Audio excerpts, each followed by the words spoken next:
Good morning. Welcome to Nigeria Now, showing on your digital first Pan-African news network, where we analyze the headlines on the front pages of Nigerian dailies each day. My name is Merciful Ajin. On today's edition, we have big stories. Of course, an update talking about NDLEA, conducting drug tests for political aspirants come 2023 and other election issues. And to discuss this on the show this morning is Mr. Ayeyomi Olaitan. Good morning, sir. Thank you very much. You have like three names in one, and I had Yes. to. Yes, no problem. It's fine. How you doing? Absolutely Good. So on the Leadership newspaper this morning, Leadership Friday, the big story is political parties rejecting drug tests for aspirants. And of course, that's on page 4. Yesterday, we got the updates that, NDLA was to conduct drug tests for aspirants. And of course, many Nigerians say it's welcome development. But now we are having some sort of a reservation on this issue. What's your take on this? First of all, let's commend the NDLEA for the attempt. However, whether it goes through or not is secondary, but let's first commend them for the attempt. These are things that are long overdue, especially because considering that many of these political positions are tasking physically and mentally. So we have to be sure that the people that are going to occupy this space, or these spaces rather, for a period of 4, and maybe by divine providence, 8 years, need to be fit. That's why the drug test is commendable. What is not commendable is having some people kick against it. Do you understand that? Because I see no logical reason why a group of people that want to lead a people do not want to be subject to such things that the people they want to lead should be subjected to. We have to be sure these people are in the best state health-wise, and that's what the drug test seeks to achieve. We wouldn't want somebody that is filled with drugs ruling our people. Not only with that, not only does that spell doom for their physical, for their health as a person, it also spells doom for their thinking in governance. So we need them to be fit. And we do not, the mere fact that we have people castigating it or even refusing it is worrying, is alarming, is even self-accusatory. I mean, if I don't have a skeleton in my cupboard, then you can come and test me. So if I'm refusing it, whether or not I have a skeleton, the message is passing to me is I do have a skeleton. So it's really bad. But I do hope the NDLEA can see it through and sustain it, because it does two things. It helps to show that these people are fit, but most important, even streamline the options. Everybody seems to want to go for these offices. Come for the election, yes.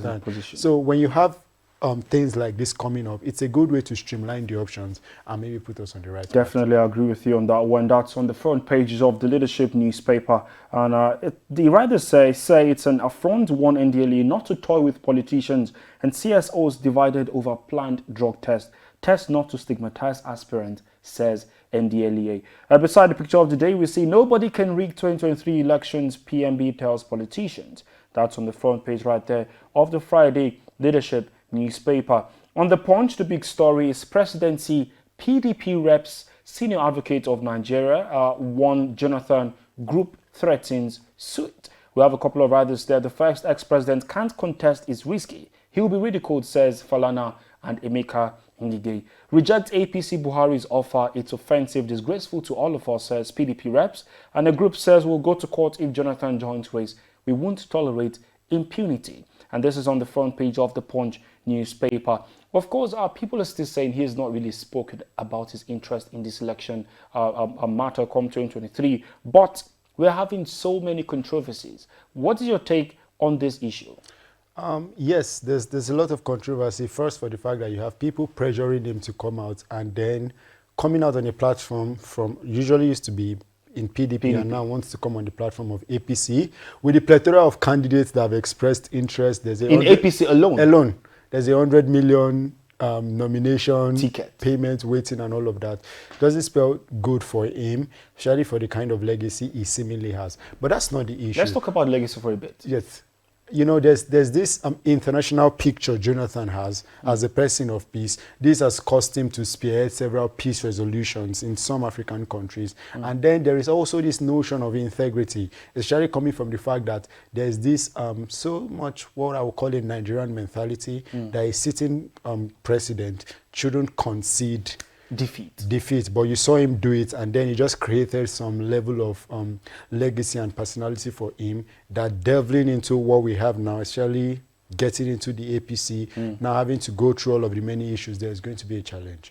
Now, but on the issue of the legal aspect, there's been several controversies, like you read Femi Falana saying that he cannot contest because you have provisions of section 137 of the Constitution that is saying that a president can only contest for 2 terms for a period of 8 years. Now, even though we know he didn't contest for 2 terms, he picks.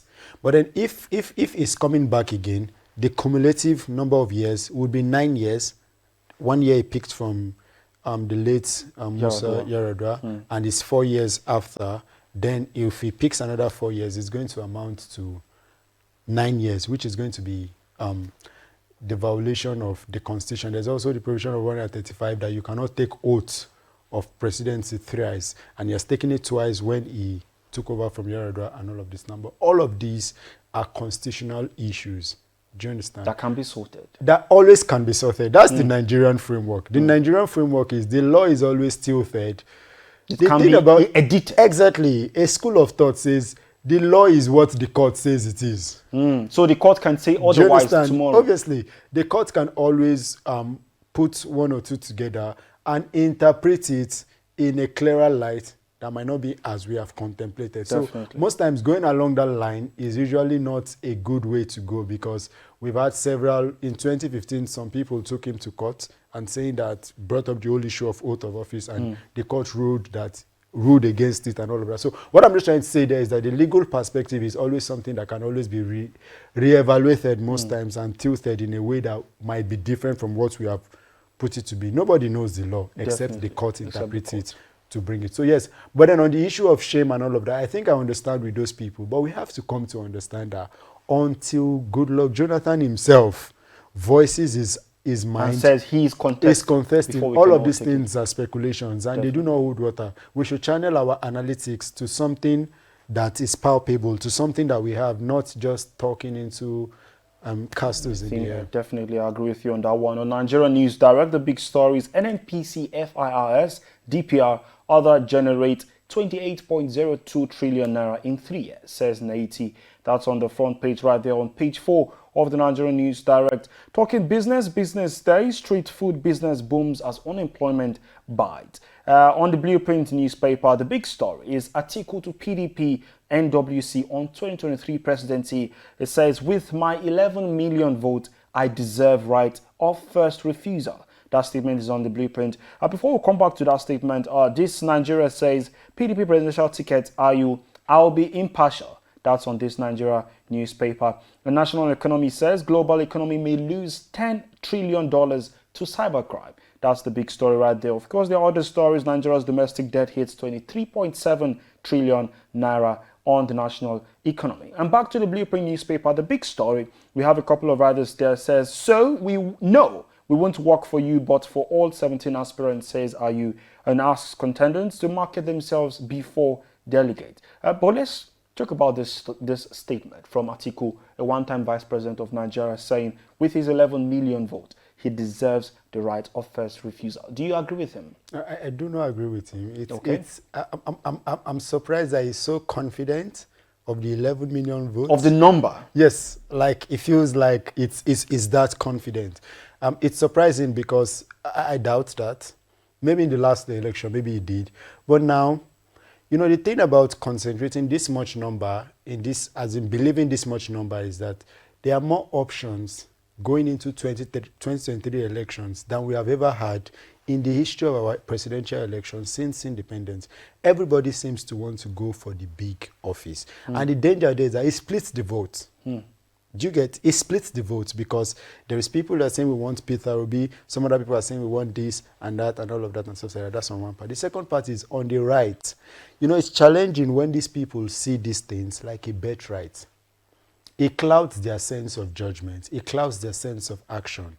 It makes it feel like eventually many of them go to it. I own it. It should be mine without even a clear-cut plan.